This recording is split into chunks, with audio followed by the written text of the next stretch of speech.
Thank you. Okay, so that was the purpose and the reason why we started the oncology services to provide the best care to all our patients. And this is how on 9th of January 2024 in the Bankers Super Speciality Hospital, which was already having a cardiac unit. So the interventional cardiology and cardiothoracic surgery was already functional at Manjalpur, and Dr. Banker decided to add oncology services also there. So this was our team with which we joined at Banker Super Speciality. Dr. Rajesh as the program director, Dr. Rakshit, the general oncosurgeon, Dr. Karthike Jain as a medical oncologist, Dr. Sanjay as our microvascular reconstructive surgeon, Dr. Prakash is part of the GI and laparoscopic surgery, and myself as the ENT and neck surgeon, and also looking after the clinical research. So why lots of people have this in mind that oncology is a very, it's not cost efficient. I mean, there is a lot of finances to be put into developing an oncology branch. But there are, in the last 10 years, we can see that India faces a very great challenge of high cancer incidence, and which is growing at a very fast pace as compared to other developing countries. And the most important reason why we see a large number of cancer cases over the years is our population. So when we have the largest population of the world, then obviously our number of any disease cases would also be on the higher side. Also with improvement in the diagnostic services, and now with a lot of treatment facilities, we see lot many cancer patients coming forward for treatment. So the Global Cancer Observatory, which is Globocon, estimates that there are 19.3 million incident cancer cases worldwide in 2020, and this is projected to increase by 21.4 million by 2030. And there is another projection by WHO which says that this 21.4 million will go up to 30 million by 2040. So WHO also ranks the cancer burden in India so India is at the third position after China and the USA in terms of new yearly cancer incident cases being reported. I would also like to mention, in spite of the large population, we are in third position. Yes, sir. So the same thing I want to report, that we in 2022 you can see that 14,61,427 cases were reported. Now this report is from the registry, the cancer registry, which is maintained by the Health and Family Welfare Division, and only less than 50% of the cases are reported in the registry. So there are lots of places all over India which treat cancer patients, but those patients are not put in the registry.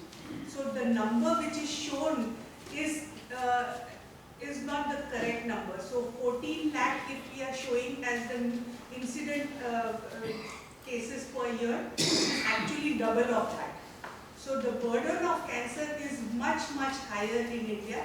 The figures do not match the numbers which we treat. So actually, if we just compare the statistics, maybe India is third, but the actual numbers are much different.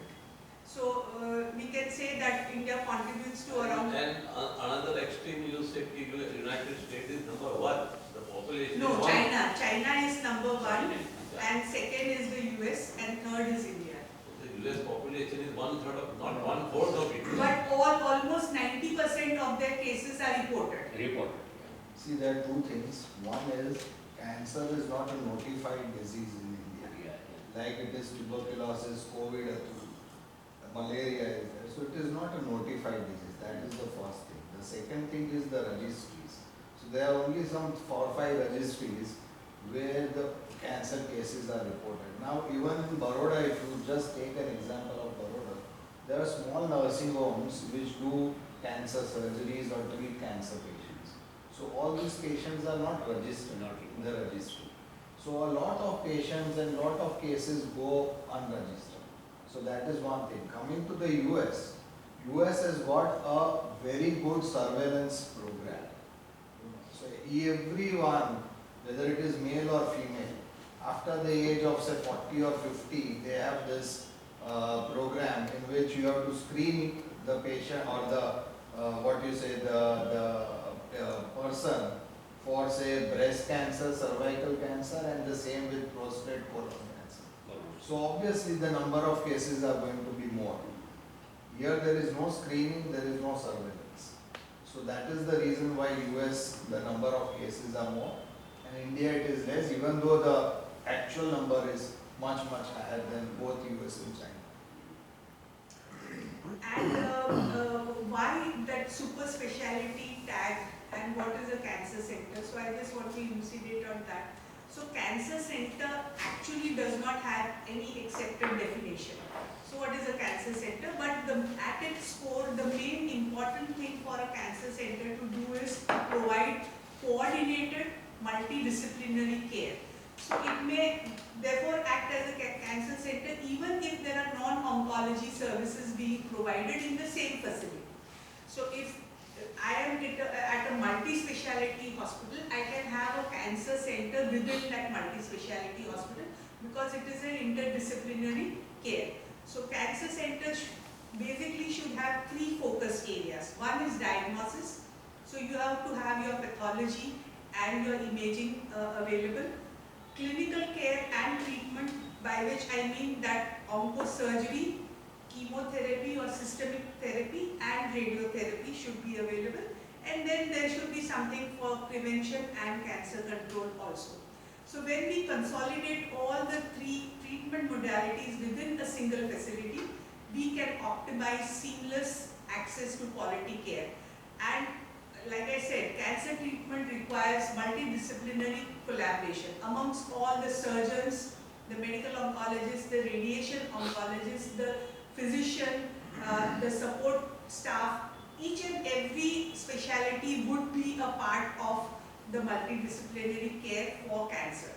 And like Dr. Kantharia already said, in India, majority of our cancers, because of lack of surveillance and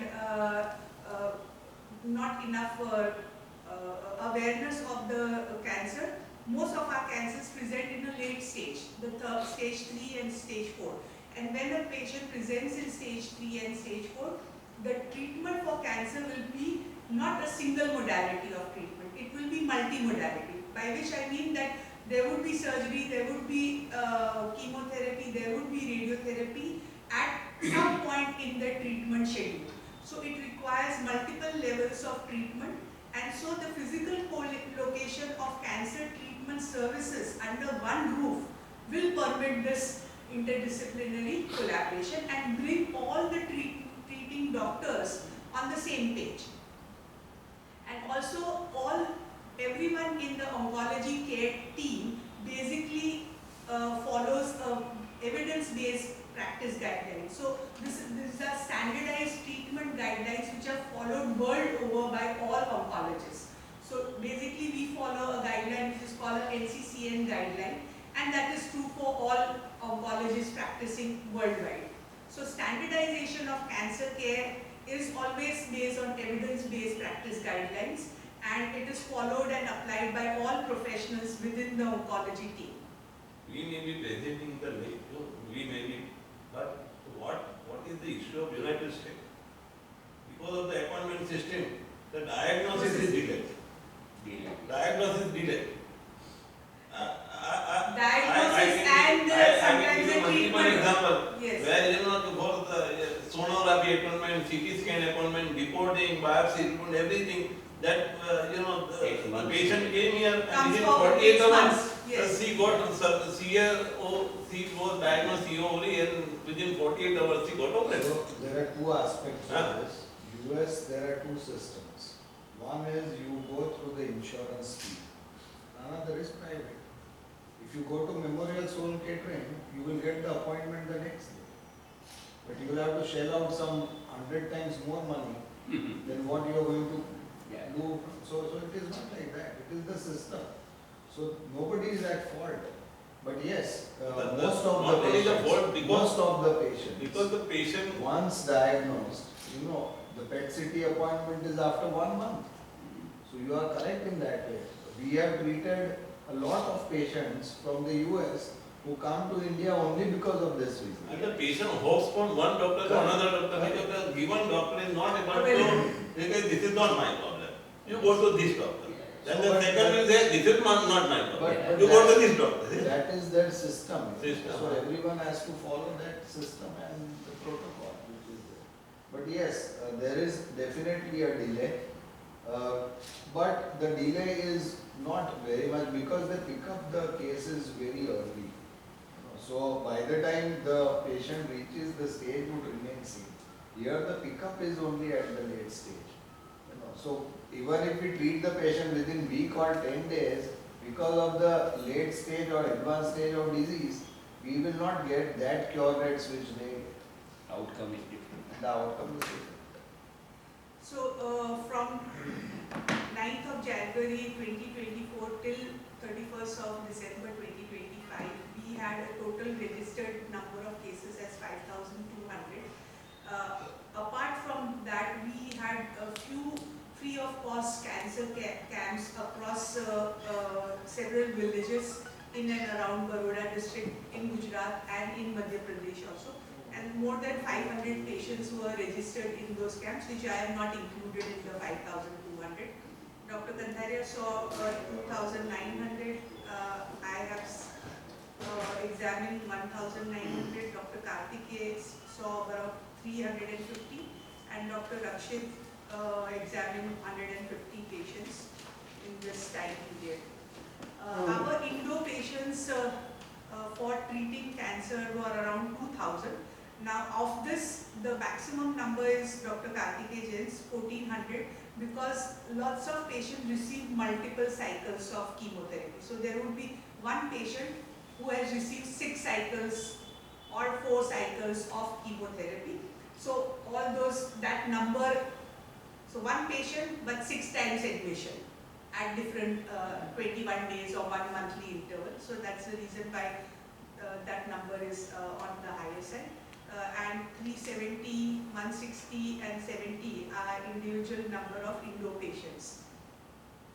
So when I talk about the oncosurgery cases in 2024, 154 major surgeries, and in 2025, 167.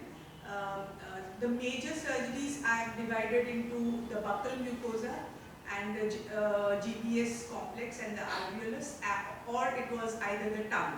So in if we operated the buccal mucosa cases, we did a local flap or a regional flap in 70 cases, and a free flap, which was either ALT flap or a radial flap or a MSAT flap or fibula.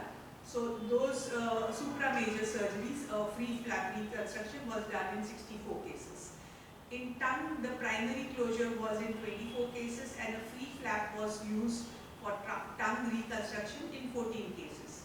We have operated a large number of thyroid cases, and these are all malignant thyroid lesions. We did a laryngectomy, which is again a supra-major case recently, around 4 months back. And then we have done multiple parotid neoplasms also, around 4 patients. So neck dissection was done in 244 cases in all. In general oncology, around 65 cases were operated. These maximum number were for CA breast. The second was for ovarian carcinoma, so ovarian laparotomy was done. Then in the minor cases, I have included BL-scopy, direct laryngoscopy and biopsy, mainly for base, tongue, larynx, hypopharynx lesions. We did emergency and sometimes planned tracheostomy in 22 cases. Here I have not included the tracheostomies which we have done in the ICU patients in at Old Padra Road and the Vanasia branch of Bankers Super Speciality Bankers Hospital. Those are for the ICU. So this is only the Manjalpur branch tracheostomy, which I included here. And then feeding jejunostomy has been done in around 30 patients. So here I would like to elucidate that we have two categories of patients. One is the paid patient, and we're already treating patients of cancer under the PMJ Yojana. So if you can see, I have divided the number of patients in each surgery, and the total number of PMJ beneficiaries over 2 years was around 142. And in the paid category, there were around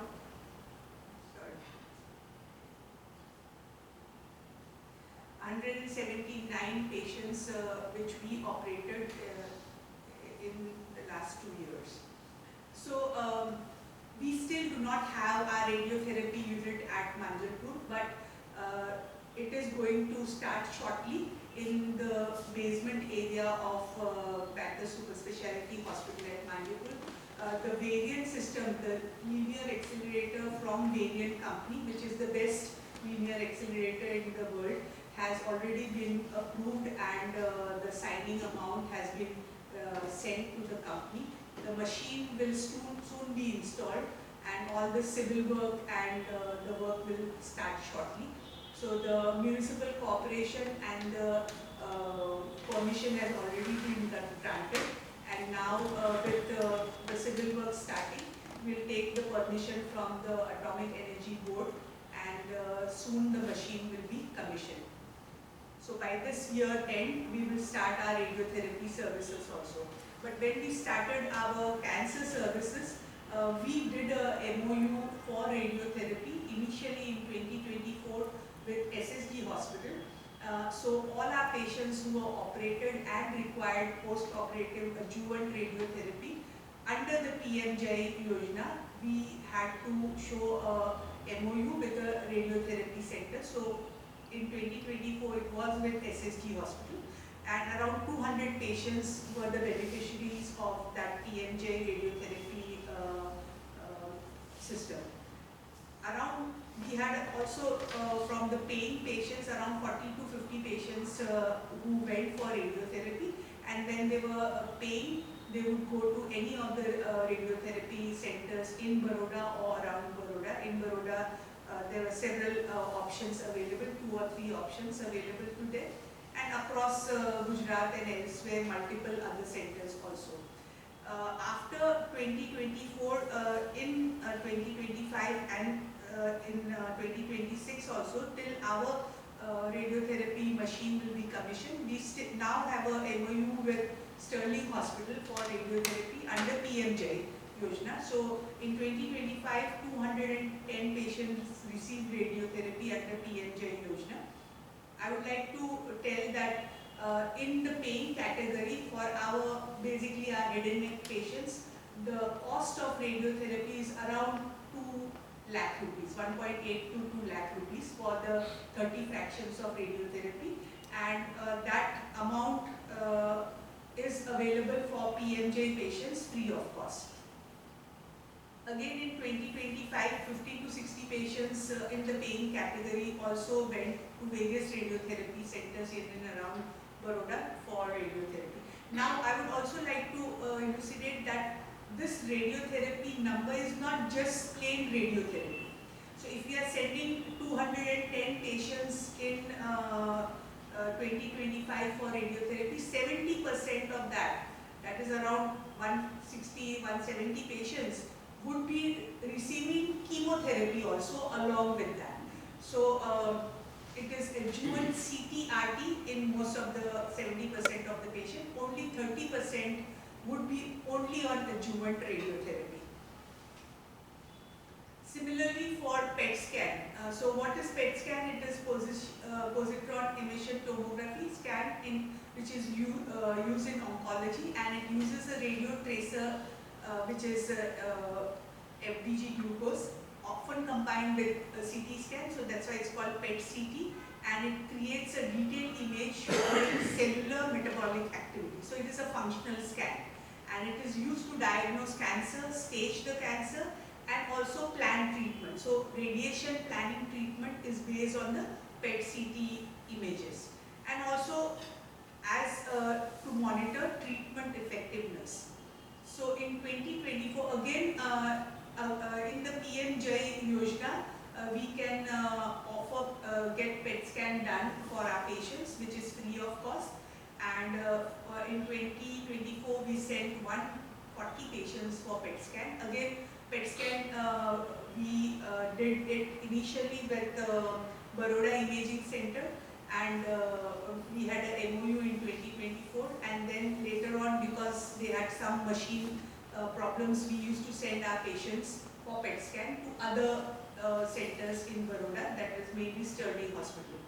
So in 2024, we sent 140 patients under PMJ for PET scan, and around 60 to 70 patients who were paying class were sent to other hospitals. In 2025, in PMJ, around 160 patients got PET scan done, and the paying category, around 75 to 80 patients got the PET scan done. So whenever there is a cancer hospital or a cancer center being developed, it is always good to have a research wing also associated with it. So a clinical research program is an essential component in any cancer center, because it has an intrinsic goal of generating or contribute to generate knowledge, and it also adds value by contributing to the clinical training program, creates multi-centered research networks, leverage other available resources, and strengthens the quality and safety culture within the center. And it also can be a vehicle to accurately assess the outcomes as a continuous quality improvement tool. So research is also an important key for integrated medical training. Already at Bankers Hospital here at OP Road, they already run a DNB program in cardiology. And since last 20 years, Dr. Banker is also associated in clinical research for various cardiology trials. But now with the setup of the oncology center, we are doing several oncology trials along with the cardiology trials. So since last 2 years, what we have done in the clinical research department is that our institutional ethics committee, which was already existing, we got a re-registration done. So initially it was 3 years, the validity period for registration, now it is 5 years. So in 2024, we got the ethics committee re-registered. Now we have got the ethics committee registered under the Department of Health Research. So we are now in India, all ethics committee have to have dual registration. One is for clinical trials, and if you are running a medical program, mainly a DNB or any master's program, then for that you have to have the ethics committee registered under the DHR program also.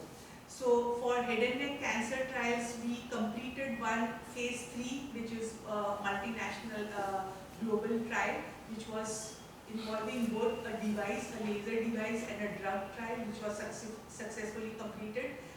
One phase 3 trial in head and neck is still ongoing, and for breast and ovarian cancers, we have already completed one bioavailability bioequivalence study of olaparib, and one study, the same drug is ongoing, and 3 studies, mainly in lung cancer, head and neck cancer, and another breast cancer study will start soon. I just wanted to take this time to tell you about a few interesting cases which we have operated, and the first one is a 57-year-old male who had a squamous cell carcinoma of the floor of the mouth. You can see the floor of the mouth is the area below the tongue, and he had this malignancy there. You can also see he's got a big node in the neck on the left side. So this was the PET scan image. So the disease was localized in the head and neck region only. It was not metastasizing all over the body. The best treatment option for him was surgery. And whenever we do surgery for head and neck cases, mainly for the oral cavity, then we have to reconstruct the part which we have removed to provide the best functional outcome also in for speech and swallowing. So for this patient, when we operated for the floor of mouth malignancy, we did a fibula flap. So you can see the markings on the leg of the patient for taking the free fibula graft. And this is the patient post-operative. You can see the tongue which has been reconstructed. You can also see the mandible, the part of the mandible which was reconstructed with the fibula. You can see his face, you can see the mouth closure which is near complete. So this is a very good functional outcome for the patient, along with clearance of disease. So this is the fibula which was attached to the remaining part of the mandible. This is his final histopathological report. It was pathological stage 3 T3 disease, but all the nodes were negative. This patient went for adjuvant radiotherapy. This is a recently operated lady, a papillary carcinoma of thyroid. She had a right thyroid nodule for quite some time, and then she started having pain and some dysphagia. So that's the reason why she came to the hospital. You can see a large right neck nodule. Somebody had already done FNAC, but it was not conclusive, so we did a USG guided through-cut biopsy from that right thyroid nodule, and the diagnosis was of papillary carcinoma thyroid. So we took her for surgery, and these are the pre-operative scans of the patient. You can see a large thyroid nodule, the right side, and there were multiple neck nodes. So the surgery which we did was total thyroidectomy. Both the lobes and the isthmus were removed, along with a comprehensive radical neck dissection on the right side and central compartment clearance. So this was a very interesting case because there were multiple nodes also. This is the patient post-operative, you can see, and she was discharged yesterday. This is a recently operated case. She is doing well. Her left side vocal cord was paralyzed, but the right vocal cord, the recurrent laryngeal nerve, we could save. So she has a good voice also. I'm not able to show you a video of her voice, but she has good voice quality. She's able to take orally, and okay.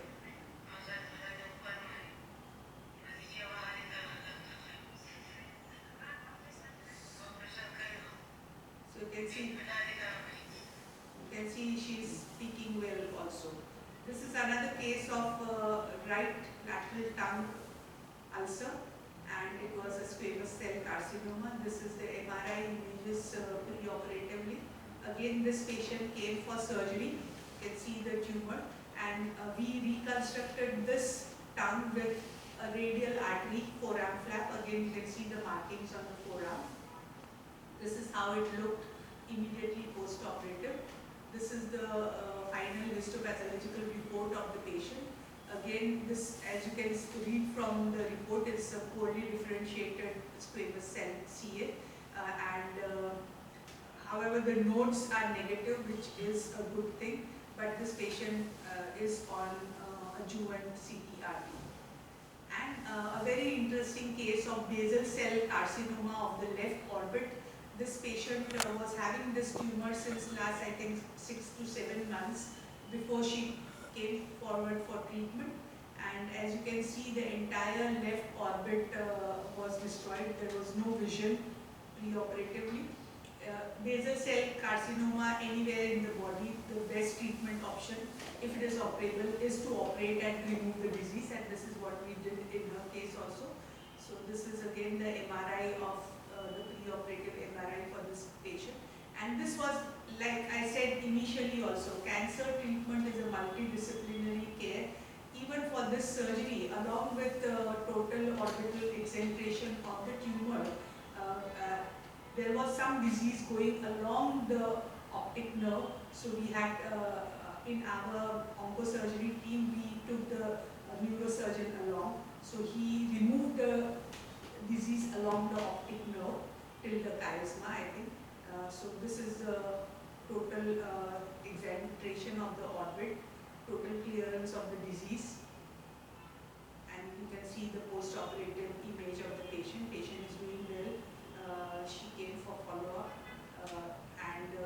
As you can see, she has no vision in the left eye, which was absent pre-operatively also. So thank you so much for your continuous encouragement and support to this oncology services which we have started at Nanjalpur Bankers Super Speciality Hospital.